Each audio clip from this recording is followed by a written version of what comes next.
আমাকে ভেপু পর্ব ৩। অপুদের বাড়ি হইতে কিছু দূরে একটা খুব বড় অশ্বত্থ গাছ ছিল, এবং তাহার মাথাটা উহাদের দালানের জানলা কিরোয়াক হইতে দেখা যায়। অপু মাঝে মাঝে সেই দিকে চাহিয়া দেখিত। যতবার সে চাহিয়া দেখে, ততবার তাহার যেন অনেক অনেক অনেক দূরের কোনো দেশের কথা মনে হয়। কোন দেশ এ তাহার ঠিক ধারণা হইত না। কোথায় যেন কোথাকার দেশ। মায়ের মুখে ওইসব দেশে রাজপুত্রদের কথাই সে শোনে। অনেক দূরের কথায় তাহার শিশু মনে একটা বিস্ময় মাখানো আনন্দ ভাবের সৃষ্টি করিত, এবং সর্বাপেক্ষা কৌতুকের বিষয় এই যে, অনেক দূরের এই কল্পনা যখন তাহার মনকে অত্যন্ত চাপিয়া যেন কোথায় লইয়া গিয়া ফেলিয়াছে, ঠিক সেই সময় মায়ের জন্য তাহার মন বড় কেমন করিয়া উঠিত। হঠাৎ তাহার মনে হইত, যেখানে সে যাইতেছে সেখানে তাহার মা নাই। অমনি মায়ের কাছে যাইবার জন্য মন আকুল হইয়া পড়িত। কতবার যে এরকম হইয়াছে। আকাশের গায়ে অনেক দূরে একটা চিল উড়িয়া যাইতেছে, ক্রমে ছোট্ট ছোট্ট আরো ছোট্ট হইয়া নীলুদের তাল গাছের উঁচু মাথাটা পেছনে ফেলিয়া দূর আকাশে মিলাইয়া যাইতেছে। চাহিয়া দেখিতে দেখিতে যেমন উড়ন্ত চিলটা দৃষ্টিপথের বাহির হইয়া যাইত, অমনি সে চোখ নামাইয়া লইয়া বাড়ি হইতে এক দৌড়ে রান্নাঘরের দাওয়ায় উঠিয়া গৃহ কার্যরত মাকে জড়াইয়া ধরিত। মা বলিত, দেখো দেখো, ছেলের কাণ্ড দেখো। ছাড়, দেখছিস সক্রি হাত, ছাড়ো মানিক আমার, সোনা আমার। তোমার জন্য এই দেখো চিংড়ি মাছ ভাজছি। তুমি যে চিংড়ি মাছ ভাজা ভালোবাসো। হ্যাঁ, দুষ্টুমি করো না, ছাড়ো। আহারাদির পর দুপুরবেলা তাহার মা কখনো কখনো জানলার ধারে আঁচল পাতিয়া শুইয়া ছেঁড়া কাশিদাসী মহাভারতখানা সুর করিয়া পড়িত। বাড়ির ধারে নারিকেল গাছটাতে শঙ্খচিল ডাকিত।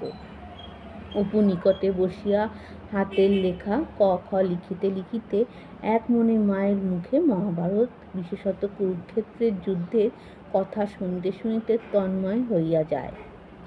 বেলা পড়িলে মা গৃহকার্যে উঠিয়া গেলে সে বাহিরে আসিয়া রোয়াকে দাঁড়াইয়া দূরের সেই অশ্বত্থ গাছটার দিকে একদিন চাহিয়া দেখে। কর্ণ যেন ওই অশ্বত্থ গাছটার উপারে আকাশের তলে অনেক দূরে কোথায় এখনো মাটি হইতে রথের চাকা দুই হাতে প্রাণপণে টানিয়া তুলেছে। রোজই তোলে। একদিন মহাভারতের যুদ্ধের কাহিনী শুনতে তাহার মনে হয় যুদ্ধ জিনিসটা মহাভারতে বড় কম লেখা আছে। ইহার অভাব পূর্ণ করিবার জন্য এবং আঁচ মিটিয়া যুদ্ধ জিনিসটা উপভোগ করিবার জন্য সে এক উপায় বাহির করিয়াছে। একটা বাখারি কিংবা হালকা কোনো গাছের ডালকে অস্ত্ররূপে হাতে লইয়া সে বাড়ির পিছনে বাঁশবাগানের পথে অথবা বাহিরের উঠোনে ঘুরিয়া বেড়ায় ও আপন মনে বলে, তারপর দ্রোণ তো একেবারে 10 বাণ ছুড়লেন, অর্জুন করলেন কি একেবারে 200টা বাণ মেরে দিলেন। তারপর সে কি যুদ্ধ! বাণের চোটে চারিদিক অন্ধকার হয়ে গেল। তারপর অর্জুন করলেন কি, ঢাল আর তরোয়াল নিয়ে রথ থেকে লাফিয়ে পড়লেন। পড়ে ওই যুদ্ধ। দুর্যোধন এলেন, ভীম এলেন, বাণে আকাশ অন্ধকার করে ফেলেছেন, আর কিছু দেখা গেল না। গ্রীষ্মকালের দিন, বৈশাখের মাঝামাঝি। নীলমণি রায়ের ভিটার দিকে জঙ্গলের ধারে সেদিন দুপুরের কিছু পূর্বে দ্রোণগুরু বড় বিপদে পড়িয়াছেন। কপিধ্বজ রথ একেবারে তাহার ঘাড়ের উপরে। গান্ডীব ধনু হইতে ব্রহ্মাস্ত্র মুক্ত হইবার বিলম্বে বিলম্ব চোখের পলক মাত্র। কুরু সৈন্যদলে হাহাকার উঠিয়াছে। এমন সময় শেওড়া বনের ওদিক হইতে হঠাৎ কে কৌতুকের কণ্ঠে জিজ্ঞাসা করিল, ও কি রে অপু? অপু চমকে উঠিয়া চাহিয়া দেখিল তাহার দিদি জঙ্গলের মধ্যে দাঁড়াইয়া তাহার দিকে চাহিয়া খিলখিল করিয়া হাসিতেছে। অপু চাহিতেই বলিল, হ্যাঁ রে পাগলা, এমন মনে কি আপন মনে কি বকছিস বিড়বিড় করে আর হাত পা নাড়ছিস? পরে সে ছুটিয়া আসিয়া সস্নেহে ভাইয়ের কচি গালে চুমু খাইয়া বলিল, পাগল কোথাকার একটা পাগল, কি বকছিলি রে আপন মনে? অপু লজ্জিত মুখে বারবার বলতে লাগিল, যা বকছিলুম বুঝি, আচ্ছা আচ্ছা যা। অবশেষে দুর্গা হাসি থামিয়া বলিল, আয় আমার সঙ্গে। পরে সে তাহার হাত ধরিয়া বনের মধ্যে লইয়া চলিল। খানিক দূর গিয়া হাসি মুখে আঙুল দিয়া দেখাইয়া বলিল, দেখছিস কত নোনা পেকেছে, এখন কি করে পারা যায় বল দেখি? বলিল, অনেক রে দিদি, একটা কঞ্চি দিয়ে পারা যায় না? দুর্গা বলিল, তুই এক কাজ কর, ছুটতে গিয়ে বাড়ির মধ্যে থেকে আকশিটা নিয়ে আয় দেখি, আকশি দিয়ে টান দিলে পড়ে যাবে, দেখিস এখন। অপু বলিল, তুই এখানে দাঁড়া দেখি, আমি আনছি। অপু আকশি আনিলে দুজনে মিলিয়া বহু চেষ্টা করিয়াও 4-5টার বেশি ফল পাড়িতে পারিল না। খুব উঁচু গাছ, সর্বোচ্চ ডালে যে ফল দুর্গা আকশি দিয়াও নাগাল পাইল না। পরে সে বলিল, চল আজ এইগুলো নিয়ে যাই, নাইবার বেলায় মাকে সঙ্গে আনবো, মার হাতে ঠিক নাগাল আসবে। দে নোনাগুলো আমার কাছে, তুই আকশিটা নে, নোলক পড়বি একটু। একটা নিচু ঝোপের মাথায় ওর কলমি লতায় সাদা সাদা ফুলের কুড়ি ছিঁড়িতে লাগিল। বলিল, এদিকে সরে আয়, নোলক পরিয়ে দিই। তাহার দিদি ওই কলমি ফুলের নোলক পরিতে ভালোবাসে।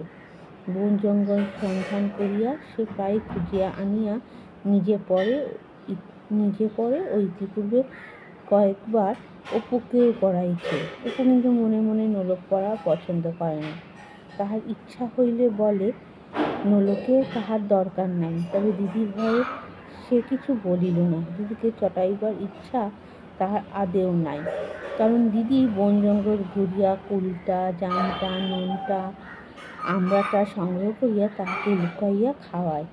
এমন সব জিনিস জুটিয়া আনে যাহা হয়তো কুপথ্য হিসেবে উহাদের উভয়েরই খাইতে নিষেধ আছে। কাজেই অন্যায় হইলেও দিদির কথা না শোনা তাহার সাহসে কুলায় না। দুর্গা একটা কুড়ি ভাঙিয়া সাদা জলের মতো যে আঠা বাহির হইল, তাহার সাহায্যে অপুর নাকে কুড়িটি আঁটিয়া দিল, নিজেও একটা পড়িল। পরে ভাইয়ের চিবুকে হাত দিয়া মুখ নিজের দিকে ভালো করিয়া ফিরিয়াইয়া বলিল, দেখি কেমন দেখাচ্ছে? বাহ, বেশ হয়েছে, চল মাকে দেখাই গে। অপু লজ্জিত মুখে বলিল, না দিদি, চল না, খুলে ফেলিস নে যেন, বেশ হয়েছে। বাড়ি আসিয়া দুর্গা নোনা ফুলগুলি রান্নাঘরের দাওয়ায় নামিয়া রাখিল। সর্বজয়া রাত দিচ্ছিল দেখিয়া খুব খুশি হইল। বলিল, কোথায় পেলি রে? দুর্গা বলিল, ওই লিচু জঙ্গলে অনেক আছে, কাল গিয়ে তুমি পারবে মা, এমন পাকা, একেবারে সিঁদুরের মতো রাঙা।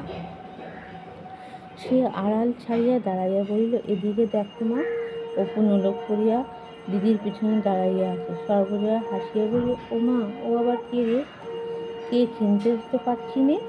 অপু লজ্জায় তাড়াতাড়ি নাকের ডগা হইতে ফুলের কুড়ি খুলিয়া ফেলে বলল, ওই দিদি পরিয়ে দিয়েছে। দুর্গা হঠাৎ বলে উঠল, চল রে অপু, ওই কোথায় ডুগডুগি বাজছে, চল, বাদর খেলাতে এসেছে ঠিক, শিগগির আয়। আগে আগে দুর্গা ও তাহার পিছনে পিছনে অপু ছুটিয়া বাড়ির বাহির হইয়া গেল। সম্মুখের পথে দাঁড়াইয়া বাদর নয়, ও পাড়ার চিনিবাস মাথায় করিয়া খাবার ফেরি করিতে বাহির হইয়াছে। চিনিবাস হরিহর রায়ের দুয়ার দিয়া গেলেও এ বাড়ি ঢুকিল না, কারণ সে জানে এ বাড়ির লোক কখনো কিছু কেনে না। তবুও দুর্গা ও অপুকে দরজায় দাঁড়িয়ে থাকিতে দেখিয়া জিজ্ঞাসা করিল, চাই নাকি? অপু দিদির মুখের দিকে চাহিল। দুর্গা চিনিবাসের দিকে ঘাড় নাড়িয়ে বলিল, না। চিনিবাস ভুবনমুখের বাড়ি গিয়া মাথায় রেকাবি নামাতেই বাড়ির ছেলেমেয়েরা কলরব করিতে করিতে তাহাকে ঘিরিয়া ধরিল। ভুবন মুখার্জি অবস্থাপন্ন লোক, বাড়িতে ৫-৬টা গোলা আছে। ভুবন মুখার্জির স্ত্রী বহুদিন মারা গিয়াছেন। বর্তমানে তাহার সেজ ভাইয়ের বিধবা স্ত্রী সংসারের কর্ত্রী। বয়স ৪০-এর উপর হইবে। অত্যন্ত কড়া মেজাজের মানুষ বলিয়া তাহার খ্যাতি আছে। সেজ বউ একখানা মাজা পিতলের সরাই করিয়া চিনিবাসের নিকট হইতে মুরগি, সন্দেশ, বাতাসা দশহরার পূজার জন্য লইলেন। ভুবন মুখার্জির ছেলে মেয়ে ও তাহার নিজের ছেলে সুনীল সেখানে দাঁড়িয়াছিল। তাহাদের জন্য খাবার কিনিলেন। পরে অপুকে সঙ্গে লইয়া দুর্গা চিনিবাসের পিছন পিছন ঢুকিয়া উঠোনে আসিয়া দাঁড়াইয়া আছে দেখিয়া সেজ বউ নিজের ছেলের সম্মুখে হাত দিয়ে একটু ঠেলিয়া দিয়ে বললেন, যাও না, রকে উঠে গিয়ে খাও না। এখানে ঠাকুরের জিনিস মুখ থেকে ফেলে এটো করে বসবে। চিনিবাস রেখাবি মাথায় তুলিয়া পুনরায় অন্য বাড়ি চলিল। দুর্গা বলে, আয় অপু, চল দেখি কে টুনুদের বাড়ি। ইহারা সদর দরজা পার হইতেই সেজ বউ মুখ ঘুরাইয়া বলিয়া উঠলেন, দেখতে পারি নে বাপু, ছুরিটার যে কি হ্যাংলা স্বভাব। নিজের বাড়ি আছে, গিয়ে বসে কিনে খেয়ে খাগে যা, তা না লোকের দোরে যেমনি না তেমনি ছা। ইহাদের বাড়ির বাহির হইয়া দুর্গা ভাইকে আশ্বাস দিয়া শুরু করিল, চিনিবাসের ভারী তো খাবার, বাবার কাছ থেকে দেখিস রথের সময় 4টে পয়সা নেব। তুই 2টো, আমি 2টো, তুই আমি মুরগি কিনে খাবো। খানিকটা পরে ভাবে অপু বলল, রথের কতদিন আছে রে দিদি?